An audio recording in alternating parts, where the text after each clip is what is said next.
الحمد لله نحمده ونستعينه ونستغفره ونؤمن به ونتوكل عليه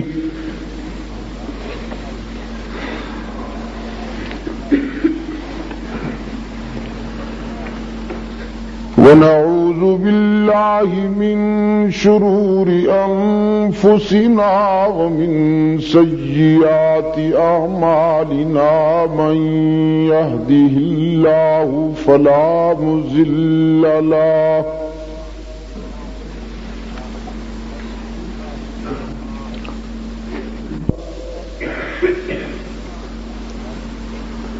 ونشهد أن سيدنا وسندنا ومولانا محمدا عبده ورسوله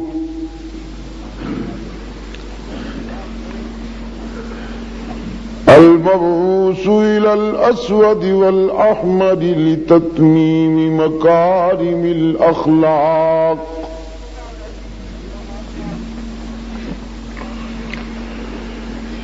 لا يخلق نبي ولا رسول بعده ولا أمة بعد أمته ولا شريعة بعد شريعته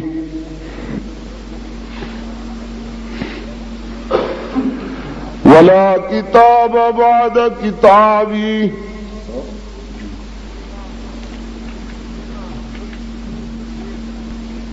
صلى الله تعالى عليه وعلى آله وأصحابه الذين هم خلاصة العرب العلباء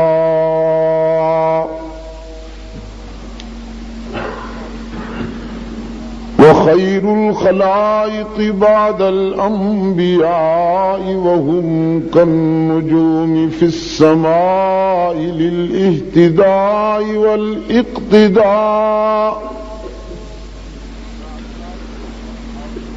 وهم مفاتيح الرحمة ومصابيح الغرر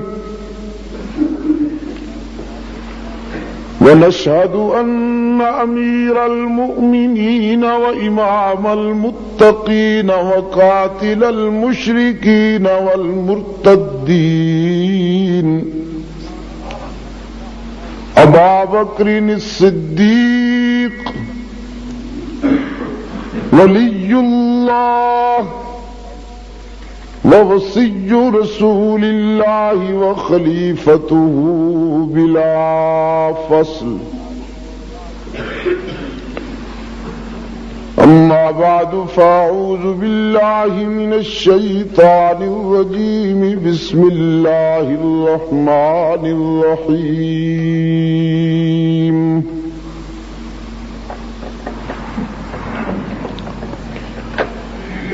وإذ أخذ الله ميثاق النبيين لما آتيتكم من كتاب وحكمة ثم جاءكم رسول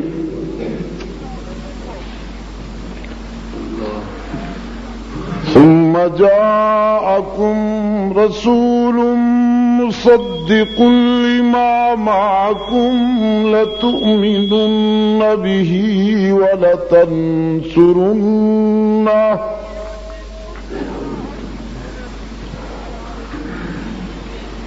قال أأقررتم وأخذتم على ذلكم إصري قالوا أقررنا قال فاشهدوا وأنا معكم من الشاهدين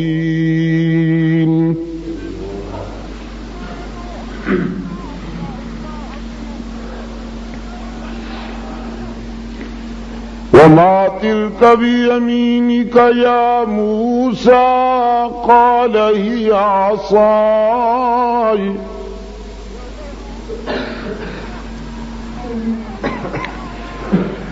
أتوكل أتوكأ عليها وأهش بها على غنمي ولي فيها مآرب أخرى.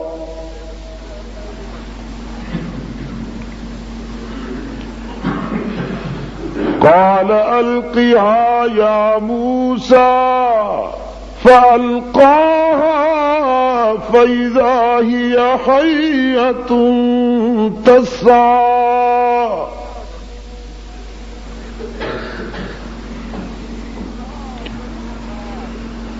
قال خذها ولا تخف سنعيدها سيرتها الأولى واضمم يدك إلى جناحك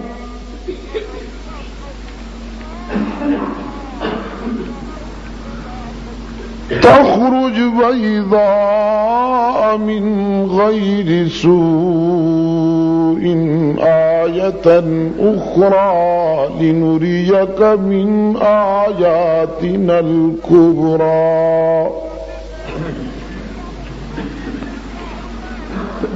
اذهب إلى فرعون إنه طغى.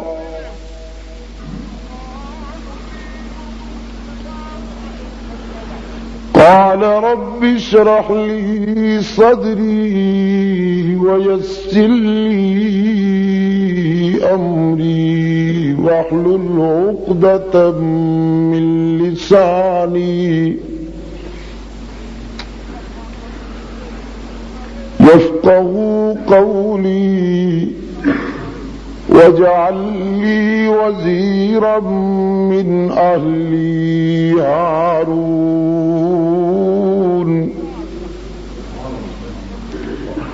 أخي اشدد به أزري وأشركه في أمري كي نسبحك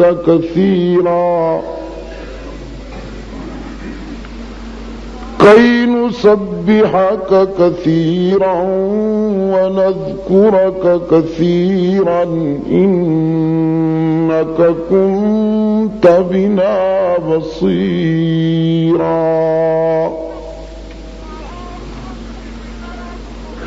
قال قد أوتيت سؤلك يا موسى ولقد مننا عليك مرة أخرى.